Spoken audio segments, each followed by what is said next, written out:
dark? Are you scared? बहुत जल्द मालूम हो गया कि मुखबरी हुई है। पुलिस सीधी ट्रक की अगली सीटों पर टूट पड़ी। देखते देखते दोनों सीटों की गद्दियां उधेड़ डाली। इसके नीचे चरस की थैलियां छुपाई गई थी, जिसे पुलिस ने बरामद कर लिया। मैंने अपना सर पकड़ लिया। गड्ढे से अपने आप को बचाता हुआ मैं कुएं में गिर गया था। मैं भाग ही नहीं सकता था। मुसल्ले पुलिस ने हमें घेरे में ले रखा था। जो ही चरस ट्रक से बरामद हुई, सिख थानेदार ने हमें हथकड़ियां लगवा दी। सिख ड्राइवर बार बार सर को झटक कर यही कहे जा रहा था, मुझे क्या मालूम नीचे चरस भरी हुई। ये किसी ने मेरे साथ दुश्मनी की। मेरा इसमें कोई दोष नहीं। मेरे मालिकों को बुलाया जाए। मैं खामोश था। सिख थानेदार मेरे करीब आकर कहने लगा, क्या नाम है तेरा? मैंने यहाँ अपना नाम धनी राम की बजाय कमंद राम बताया और हाथ जोड़ते हुए कहा, मैं तो अमृतसर में गुरु बाजार में मनियारी की दुकान करता हूँ। मनियारी का सामान खरीदने अम्बाले जा रहा था कि लारी निकल गई। ट्रेन भी न मिली। शाम को मुझे अमृतसर वापिस आना था, इसलिए सरदार जी के ट्रक में बैठ गया। सिख थानेदार ने मेरे कान को पकड़कर जोर से मरोड़ा और एक थप्पड़ मारकर कहा, थाने चल, सब पता चल जाएगा। ले चलो इन्हें थाने। मैं मुसीबत में फंस चुका था। इन लोगों के चंगुल से निकलना इस वक्त तकरीबन नामुमकिन दिखाई दे रहा था, लेकिन मैंने फैसला कर लिया था कि जो ही मुझे ज़रा सा भी मौका मिला मैं फरार हो जाऊंगा। मुझे अंदाज़ा था कि थाने जाकर हमारे खिलाफ मनशियात की स्मगलिंग के जुर्म में पर्चा काटा जाएगा। जब तक कि ट्रक का मालिक अमृतसर से आकर हमारी जमानतें नहीं करवाता, हमें हथकड़ियाँ लगी थी। सिख ड्राइवर मेरे साथ साथ चलता पुलिस की गाड़ी की तरफ जा रहा था। मेरी तरफ झुककर कहने लगा, प्राण न छोड़ देना लाला, ऐसा होता ही रहता है। हमारा मालिक कलसी राम रात को ही आकर हमारी जमानतें करा देगा। पुलिस हमें जीप में बिठाकर थाने लगी। थाने में हमें एक बोसीदा से बेंच पर बिठा दिया गया। थाने का जब हाल था, यहाँ सिख सिपाही भी थे और हिंदू भी। पहले तो किसी ने हमारी तरफ ध्यान न दिया। दूसरी जीप में सिख थानेदार आया तो हमारे खिलाफ पर्चा लिखा जाने लगा। हमारे नाम और पते लिखे गए। मैंने अमृतसर के गुरु बाजार का झूठ मूठ पता लिखवा दिया। हमारी तलाशी भी ली। मेरी जेब में जितने रुपए और सिगरेट थे पुलिस ने अपने कब्जे में ले लिए। इसके बाद हमें हवालात में बंद कर दिया गया, जो थाने के अहाते में ही कुएं के पास भिड़ के एक दरख्त के नीचे बनी हुई थी। सिर्फ एक कमरा था जिसके दरवाजे पर सलाखें लगी थी। आगे एक छोटा सा बरामदा था जहाँ एक हिंदू सिपाही संगीन कांधे पर रखे खड़ा था। सामने कुआं और 4 छोटे छोटे नहाने के वास्ते गुसल खाने बने हुए थे। हवालात में हम दोनों के सिवा और कोई नहीं था। फर्श पर गंदे मंदे निस्वारी रंग का एक टाट बिछा था और बोसीदा से कंबल पड़े थे। हम दोनों दीवार के साथ टेक लगाकर बैठ गए। मेरा जहन वहाँ से फरार होने की तरकीबों पर गौर कर रहा था। सिख ड्राइवर पुलिस और मुखबर को गालियाँ बक रहा था। फिर वो टाट पर ही लेट गया और थोड़ी देर बाद इसके खराटे गूंजने लगे। थोड़ी देर पहले मैं बड़े मज़े से अम्बाले की तरफ चला जा रहा था और वहाँ से शिमला जाने का प्रोग्राम बना रहा था, और अब अम्बाला शहर के एक थाने के हवालात में पड़ा था। मेरे लिए यहाँ 2-1 दिन से ज़ायद रहना किसी हालत में भी ठीक नहीं था। अभी तक यहाँ थाने में किसी को मेरी असली हैसियत का इल्म नहीं हुआ था। वो मुझे स्मगलरों का साथी ही समझ रहे थे। हो सकता है कि सिख थानेदार को मेरी बेगुनाही का भी एहसास हो, मगर जब तक अमृतसर शहर से ट्रक का मालिक नहीं आ जाता, हमें इस हवालात से कोई बाहर नहीं निकलवा सकता था। ड्राइवर ने मुझे यकीन दिलाया था कि ट्रक का मालिक बड़ा असर रसूख वाला है और वो रिश्वत देकर भी हमारी जमानतें करवा देगा। स्मगलिंग तो होती ही रहती है, मगर नशावर चीज़ों की स्मगलिंग के बारे में भारतीय हुकूमत भी बेहद हसास थी और इस बारे में खुसूसी अहकाम जारी किए हुए थे कि चरस और हीरोइन की स्मगलिंग करने वालों के खिलाफ सख्त इक़दाम किए जाए। इसके बावजूद मुझे ये एहसास भी था कि पुलिस से मिलकर ट्रक मालिक मामला रफा दफा या मुका करवा लेगा। ताहम मैं वहाँ ज़्यादा देर रहने का ख़तरा मोल नहीं ले सकता था। किसी वक्त भी कुछ हो सकता था। अगर बिलफर्ज मुहाल पुलिस ने हमारी ज़मानतें न होने दी और हमारा रिमांड ले लिया गया तो मेरा राज तश्ते-ए-ज़बाम हो जाना यकीनी था। रिमांड के दौरान अगर पुलिस ने तशद्दुद करते हुए मेरे कपड़े उतरवा दिए तो मेरा मुसलमान होना साबित हो जाएगा और ये बात मेरी तबाही का बाइस बन जाएगी। पुलिस को मुझ पर पहला शुबा यही होगा कि मैं पाकिस्तानी जासूस हूँ और मेरा बचना मुश्किल हो जाएगा। जूं मैं इस लाइन पर सोच रहा था, मेरी परेशानियां बढ़ती चली जा रही थी। आखिर मैंने यही फैसला किया कि चाहे कुछ हो जाए, ख्वाह मुझे सारे के सारे थाने के अमले को कत्ल करना पड़े, मुझे रातों रात यहाँ से फ़रार हो जाना होगा। फैसला करते ही मैंने इस पर गौर करना शुरू कर दिया। बज़ाहिर वहाँ से फ़रार होना नामुमकिन लग रहा था।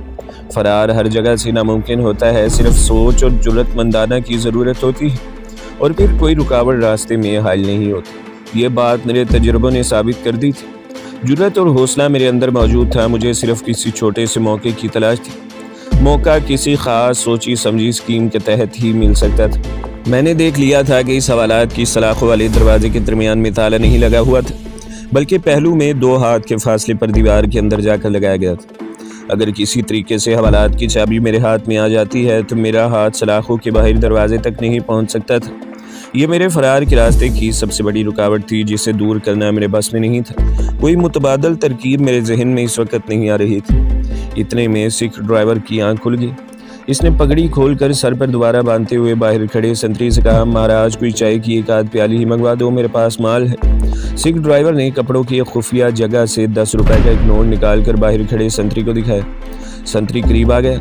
ड्राइवर ने नोट सलाखों से बाहर खिसका दिया, जिसे संतरी ने उठाकर जेब में डाला और कहा, आ जाती है चाय, मरे क्यों जाते हो। थोड़ी देर के बाद इसने चाय की एक चैनक मंगवा ली। साथ एक ही प्याली आई थी। पहले इसने खुद चाय पी और फिर प्याली भर कर अंदर खिसका दी। सिख ड्राइवर ने मेरी तरफ देखा और दबी जुबान में ज़रा मुस्कुरा कर कहा, यहाँ हर शय मिल जाती है, बस माल होना चाहिए। अगर वाहे गुरु ने चाहा और हम इकट्ठे ही जेल में गए तो लाला तुम देखना वहाँ बोतल भी आ जाया करेगी।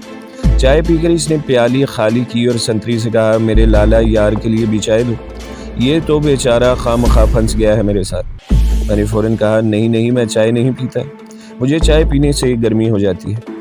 असल में मैं इन लोगों की झूठी प्यालियों में चाय नहीं पीना चाहता था। सिख ड्राइवर ने मुझे हल्की सी प्यार भरी गाली दी और कहा, लाला चाय साली क्या गर्मी खुश्की करेगी, हम तो पूरी बोतल मुंह लगाकर ख़त्म कर देते हैं और कोई गर्मी खुश्की नहीं होती।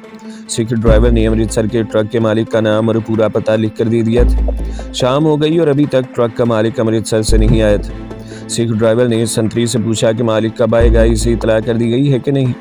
तो संतरी ने इसे डांट दिया, खामोश बैठा रहे सरदार, यहाँ हमें सिर्फ तेरी बकबक ही नहीं सुननी है और भी काम करने हैं। सिख ड्राइवर ने मेरी पसली में कोहनी मार कर कहा, हम तो लाला इनके जवाई बनकर यहाँ रहते हैं। मालूम हुआ कि वो चरस, अफ्यून वगैरह की स्मगलिंग करने में अक्सर जेल की हवा खाता रहता है, जहाँ से इसका स्मगलर मालिक छुड़ा कर ले आता है। अगर इससे 6-7 माह की कैद भी हो जाती है तो मालिक इसके बाल बच्चों को बाकायदा महीना देता है। मुझे ये सूरत हाल किसी सूरत में भी गवारा नहीं थी। रात को हमें बहुत ही गंदा सा खाना दिया गया। खाना क्या था, बस मिट्टी का डोंगा बदजायका दाल से भरा हुआ था। 2 जली हुई रोटियां साथ ही मैंने बहरहाल 1 रोटी जहर मार की पेट की आग बुझानी थी। रात को हवालात में मच्छरों ने जलगार कर दी, जिस्म खुजा खुजा कर बुरा हाल हो गया। मैं उठकर हवालात में टहलने लगा। इस पर संतरी ने डांट कर बैठने का हुक्म दिया। मैंने सिख ड्राइवर से कहा, यहाँ जेल तोड़कर भागने के बारे में तुम्हारा क्या ख्याल है महाराज। सिख ड्राइवर ने चौंक कर मेरी तरफ देखा। लाला तुम दाल खाने वाले हो, क्या तुम्हें इतनी जुर्रत है कि जेल तोड़कर भाग जाओ? वैसे देखने में तुम बॉडी बिल्डर लगते हो। मैंने आहिस्ता से कहा, महाराज बात यह है कि मैं एक इज्जतदार आदमी हूँ, मेरे छोटे छोटे बच्चे हैं, अगर सजा हो गई तो सारे जीवन के लिए मुझ पर दाग लग जाएगा, बड़ी बदनामी होगी। सिख ड्राइवर बोला, ओए लाले, तो क्या जेल तोड़कर भागने से तेरी बदनामी नहीं होगी? क्या फिर पुलिस तेरे बाल बच्चों को परेशान नहीं करेगी? अब तो फिर भी हम तेरी जमानत करवा देंगे, लेकिन अगर तूने यहाँ से फरार होने की कोशिश की तो तुझ पर एक और मुकदमा बन जाएगा, जिसकी जमानत मेरा मालिक नहीं कराएगा। ये बात सोचे रखना। सिख ड्राइवर ने अपनी तरफ से बिल्कुल ठीक बात कही थी, मगर इसे क्या मालूम था कि मैं कौन था और मेरा वहाँ से फरार होना किस कदर ज़रूरी था। मैंने सोच लिया कि इसके साथ वहाँ से भागने की बात करना बेमानी है। अब मैं अपने तौर पर कोई स्कीम सोचने लगा। कोई तरीका, कोई तरकीब नहीं सूझ रही थी। रात को 9 बजे के बाद दूसरा संतरी ड्यूटी पर आ गया। ये एक सिख संतरी था, मगर बेहद खुश्क, उखड़ और बदमिजाज था।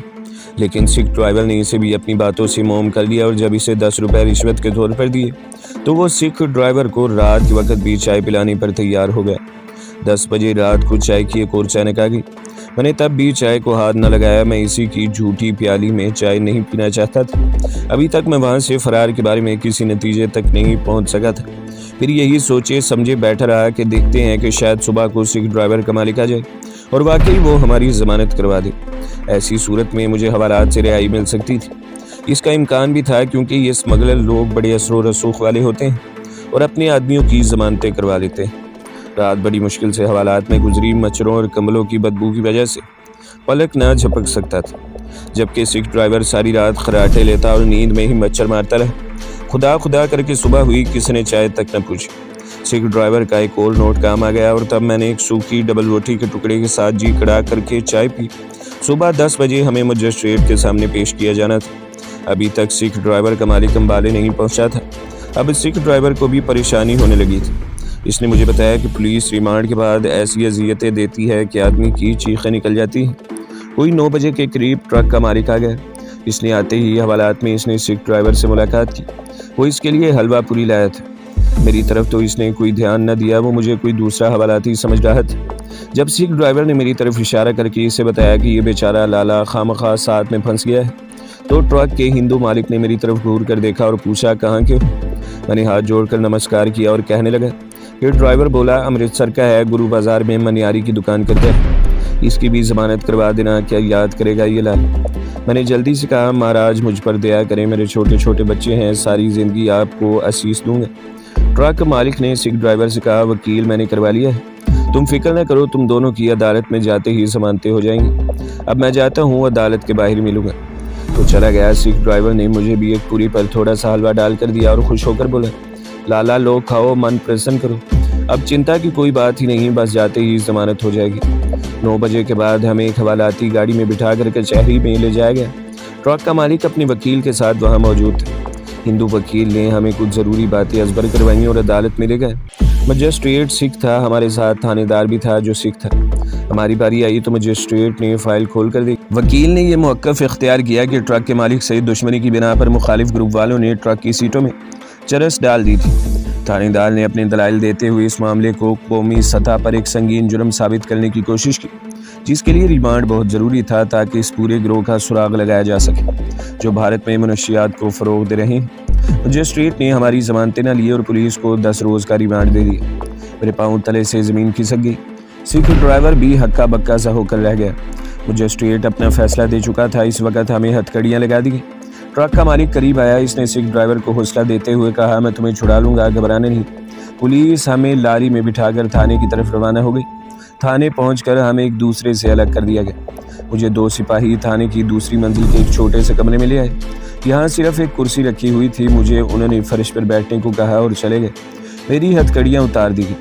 इनके जाते ही मैं उठकर खिड़की के पास गया जो बंद थी। मैं इसे खोलने की कोशिश कर ही रहा था कि 2 आदमी कमरे में आ गए।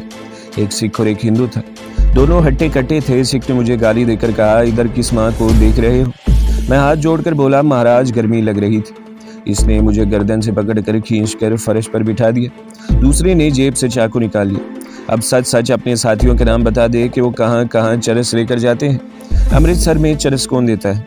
मैंने फिर वही मौक़िफ़ दोहराया कि मेरा इन लोगों से कोई ताल्लुक़ नहीं है। सिख ने मेरी पसलियों में एक ऐसा गोंसा मारा कि मैं दोहरा हो गया।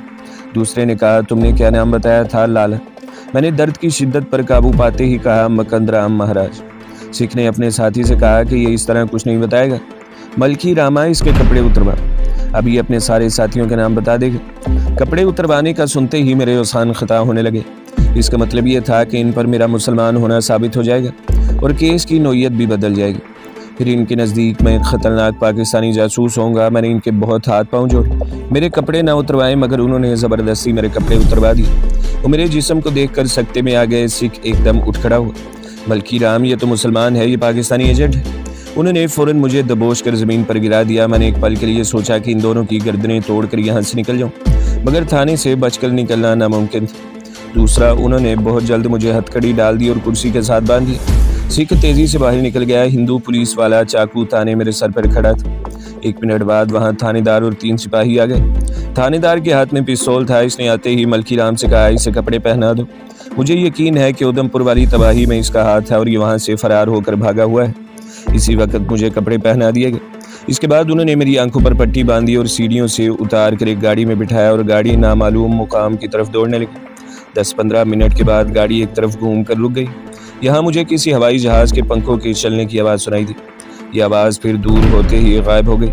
मुझे गाड़ी से उतार कर एक तरफ चलाया जाने लगा। फिर एक सीढ़ी के जरिए एक ऐसी जगह पहुँचा दिया गया जहाँ मेरा सर छत से छू रहा था। इसके साथ ही हेलीकॉप्टर उठकर फिजा में बुलंद होता गया। अब मेरी आंखों से पट्टी उतार दी गई। मैं वाकई एक नीले रंग के हेलीकॉप्टर के पायलट के साथ वाली सीट पर बैठा था। पायलट सिख था जिसने इंडियन एयरफोर्स की वर्दी पहन रखी थी। खेल ख़त्म हो गया था। मैं इंडियन एयरफोर्स की हिरासत में था और इनके हेडक्वार्टर में पूछगछ के लिए ले जाया जा रहा था। बहुत जल्द मेरा भेद खुलने वाला था और फिर मेरी किस्मत का फैसला हो जाना था। फायरिंग स्क्वाड की राइफलों से निकली हुई गोलियों की बौछार और किस्सा खत्म। मैंने अपनी खिड़की को गोशाए चश्म से देखा। खिड़की पर प्लास्टिक का शीशा लगा हुआ था। ये खिड़की मेरे जिस्म के एक भरपूर धक्के से खुल सकती थी। इन लोगों ने मेरे हाथों में हथकड़ियाँ डालने की इसलिए ज़रूरत महसूस नहीं की थी कि मुझे ज़मीन से सैकड़ों फीट की बुलंदी पर ले जाया जा रहा है। मैंने देखा नीचे अम्बाले शहर की इमारतें माचिस की डब्बी की तरह दिखाई दे रही थी। सिख पायलट ने मुझे तुर्स लहजे में कहा, इधर उधर मत देखो। मैंने अपनी नज़रें सीधी कर ली। हेलीकॉप्टर काफ़ी बुलंदी पर उड़ रहा था, जिसका मतलब था कि वो किसी दूसरे शहर जा रहा है। ये शहर इंडियन एयरफोर्स का मशहूर हवाई अड्डा और सेंटर हलवाड़ा ही हो सकता था। 10-15 मिनट के बाद मुझे दूर से एक दरिया दिखाई दिया। दरिया को देखते ही मेरे जहन में एक ख्याल शोले की तरह लपका। ये बड़ा हवलनाक ख्याल था, मगर मैंने इस ख्याल पर अमल करने का फ़ैसला कर लिया था। मैं हेलीकॉप्टर की खिड़की तोड़कर नीचे दरिया में छलांग लगाने वाला था। इंडियन एयरफोर्स का हेलीकॉप्टर दरिया के ऊपर आ गया। मेरी यह छलांग किसी सूरत में भी मौत की छलांग से कम नहीं थी, मगर आगे मैं जिस नौइयत के रोंगटे खड़े कर देने वाली अज़ियतों का तस्वुर कर रहा था वो 1001 मौत से भी बढ़कर थी। इलावा जी मुझे इस बात का भी एहतमाल था कि मिलिट्री इंटेलिजेंस मेरा ब्रेन वॉश करने की भी कोशिश करेगी, जो मौत से बदतर हालत होगी। अभी तक मेरी चेहरा नुमाई सिर्फ जलंधर के चंद एक संतरी और इंडियन एयरफोर्स के हलवाड़ा सेक्टर वाले लोगों के सामने हुई थी। इसके बाद के हालात इससे भी संगीन नौइयत की सूरत इख्तियार कर सकते थे। हेलीकॉप्टर दरिया के ऊपर से गुजर रहा था। मुझे ये सोचने की फुर्सत नहीं थी कि ये दरिया कौन सा है। हेलीकॉप्टर अगरचे काफ़ी बुलंदी पर था, मगर इसकी बुलंदी हवाई जहाज़ जितनी नहीं थी। अगर मैं दरिया में गिरता हूँ तो मुझे चोट लगने का एहतमाल नहीं था, क्योंकि पंजाब के दरिया काफ़ी गहरे होते हैं। इनकी तय मुर्तफ़ा नहीं होती। एक जगह पहुँचकर मैंने अंदाज़ा लगाया कि अगर यहाँ से कूद जाऊँ तो दरिया के अनवस्त में गिरूँगा। मैंने गोशाए चश्म से दाएं जानिब सिख पायलट को देखा। वो सर पर हेलमेट चढ़ाए बिल्कुल सामने दिख रहा था। जान पर खेल जाने का वक्त आन पहुँचा था। अगर मैं पायलट को दबोचने की कोशिश करता हूँ तो हेलीकॉप्टर के गिरने का खतरा था। तवाज़ुन खो जाने की सूरत में हेलीकॉप्टर में आग भी लग सकती थी। मैंने एक निगाह नीचे डाली। दरिया का चौड़ा पहाड़ गुजरता जा रहा था। मैंने पूरी ताकत से अपने जिस्म को खिड़की के साथ दे मारा। हेलीकॉप्टर ने एक झकोला सगाया। खिड़की का ताला उखड़ गया और खिड़की के खुलते ही मैं फिजा में गिर पड़ा और लुढ़कियाँ खाता नीचे दरिया की तरफ गिरने लगा। यकीनी तौर पर पायलट को मुझे जिंदा किसी जगह पहुंचाने के आर्डर थे, वरना वो मुझे ऊपर से मशीन गन का फायर करके हलाक कर सकता था। हवा के तेज थपेड़ों ने मेरी कमीज को पुर्जे पुर्जे कर दिया। मैंने अपने आप को गोला सा बना लिया और फिर धड़ाम से दरिया के पानी में गिर पड़ा। मैं नीचे ही नीचे उतरता चला गया और मेरा जिस्म दरिया की तह से जा टकराया और मैं कीचड़ और दलदल होने की वजह से मुझे चोट न लगी। मैंने फ़ौरन अपने हाथ पांव खोल दिए और उछलकर बाजुओं को गिद्ध के परों की तरह चलाता ऊपर उठने लगा। कोई 10 सेकंड के बाद मेरी गर्दन पानी से बाहर निकल आई थी। सबसे पहले जो आवाज़ मुझे सुनाई दी वो हेलीकॉप्टर के परों की आवाज़ थी। मैंने दरिया के बहाव की तरफ तैरना शुरू कर दिया। हेलीकॉप्टर दरिया की सतह से थोड़ा ऊपर आकर मेरे इर्द गिर्द परवास कर रहा था। इसके परों से पैदा होने वाली हवा की थपेड़ों से पानी की लहरों में हैजानी कैफियत पैदा हो गई थी। मैं एक अच्छा तैराक ही नहीं बल्कि एक तजुर्बेकार गोताखोर भी था और काफ़ी देर तक गोता लगा सकता था। मैंने दरिया में गोता लगाया और पानी के अंदर ही अंदर अपना रुख दाएं जाने वाले किनारे की तरफ कर लिया। मेरा इरादा इस जगह से दरिया के किनारे पर निकलकर किसी करीबी शहर में अपने आप को गुम कर देने और वहां से किसी दूसरी तरफ भाग जाने का था। मुझे इस हकीकत का भी एहसास था कि हेलीकॉप्टर का पायलट ने वायरलेस पर किसी करीबी एयर सेंटर को मेरी छलांग लगाने का पैगाम दे दिया होगा और मिलिट्री पुलिस थोड़ी देर में दरिया के किसी न किसी किनारे पर पहुंच जाएंगी। मुझे थोड़ी तसल्ली भी थी कि दरिया के किनारे आमतौर पर शहर से बाहर निकल जाने के बाद इनसे कोई बाकायदा सड़क नहीं निकलती और अगर दरिया के किसी जंगल वाले इलाके की तरफ निकल जाऊं तो मिलिट्री पुलिस से बच सकता हूं। मैं पानी के अंदर ही अंदर मेंढक की तरह बड़ी तेज़ी से हाथ पांव चलाता किनारे की तरफ बढ़ता चला जा रहा था। जब मेरा सांस ख़त्म होने लगा तो मैंने ऊपर की सिमत आकर सर बाहर निकाला। ये देखकर मुझे खुशी हुई कि हेलीकॉप्टर मुझसे काफ़ी दूर दरिया के पार्ट पर ही एक जगह चक्कर लगा रहा था। फिर इसने गोता लगाया, ऊपर को उठा और दरिया के बहाव की जानिब आगे को निकल गया। मैंने एक बार फिर गोता लगाया और किनारे की तरफ बढ़ने लगा। किनारा वहाँ से ज़्यादा दूर नहीं था। तीसरे गोते के बाद मैं किनारे पर था। यहाँ कोई खेत वगैरह नहीं था, दरख्त ही दरख्त थे। इनका शायद कोई ज़ख़ीरा यहाँ पर था। कोई सड़क या पगडंडी भी नहीं थी। मेरी कमीज़ जाने कहाँ पुर्जे पुर्जे होकर मेरा साथ छोड़ चुकी थी। इस वक्त मैंने सिर्फ पजामा पहन रखा था और पाँव से भी नंगा था। धूप निकली हुई थी, दिन रोशन था। फिज़ा में खनकी ज़्यादा नहीं थी। मैं दरख्तों में तेज़ तेज़ चलने लगा। खुदा का शुक्र था कि मुझे कोई चोट वगैरह नहीं आई थी। अब मुझे सबसे ज़्यादा ज़रूरत किसी कमीज़ की थी जो मुझे वहाँ नहीं मिल सकती थी। मुझे ये भी मालूम था कि ये इलाका कौन सा है और आगे कौन सा गांव या शहर आएगा। मेरा रुख ज़रूर पश्चिम की तरफ था और मेरे हिसाब से इधर दिल्ली या हरियाणा का इलाका ही हो सकता था। अभी तक मैं वैसे पंजाब में ही था, मुझे इस दरिया का नाम भी मालूम नहीं था। अब इसका नाम मालूम करने की मुझे ज़रूरत ही नहीं। चलते चलते मैं दरख्तों से निकला तो सामने एक खुली जगह आ गई। आगे एक पगडंडी भी थी। यहाँ धूप में टाट बिछाकर इस पर शलजम छुपाने के लिए किसी ने डाल दिए थे। इसका मतलब था कि वहाँ कोई बस्ती करीब ही थी। मैं ज़रा आगे गया तो बाएं जानिब दरख्तों में एक कच्ची कोठरी दिखाई दी। बाहर चारपाई बिछी थी। आदमी वहाँ कोई नहीं था। मैं कोठरी के करीब गया। कोठरी का दरवाज़ा बंद था और ताला लगा हुआ था। मैंने ईंट उठाई और इसे ज़ोर से ताले पर दे मारा। ताला टूट गया। मैं कोठरी में दाखिल हो गया। अंदर भी एक चारपाई बिछी थी। कोने में टीन का एक संदूक पड़ा था। मैंने संदूक उलट दिया। इसमें केसरी रंग की एक पगड़ी, खेस, चादर और खद्दर के कुर्ते और एक पोटली में तंबाकू बंधा हुआ था। मैंने जल्दी से खद्दर का कुर्ता पहन लिया, फिर चादर धोती की जगह बांध ली। सर पर केसरी रंग की पगड़ी बांधी और अब कोई जूती तलाश करने लगा। दरवाज़ा खुलने से बाहर की रोशनी कोठरी में आ रही थी। चारपाई के नीचे मुझे एक जूती भी मिल गई जो लाल चमड़े की पंजाबी देहाती तर्ज की जूती थी। मैंने इसे पहना। वो मुझे ज़रा सी खुली थी, लेकिन इससे गुजारा हो सकता था। मुझे वहाँ ज़्यादा देर नहीं ठहरना था। तेज़ी से बाहर निकला तो पश्चिम की तरफ पगडंडी पर चलने लगा। इस वक्त मैंने पजामे की जगह धोती बांधी हुई थी और सर पर केसरी रंग की पगड़ी थी। अब मैं एक नज़र देखने से पहचाना नहीं जा सकता था। दरख्तों का ज़ख़ीरा ख़त्म हुआ तो सब्जियों के खेतों का सिलसिला शुरू हो गया।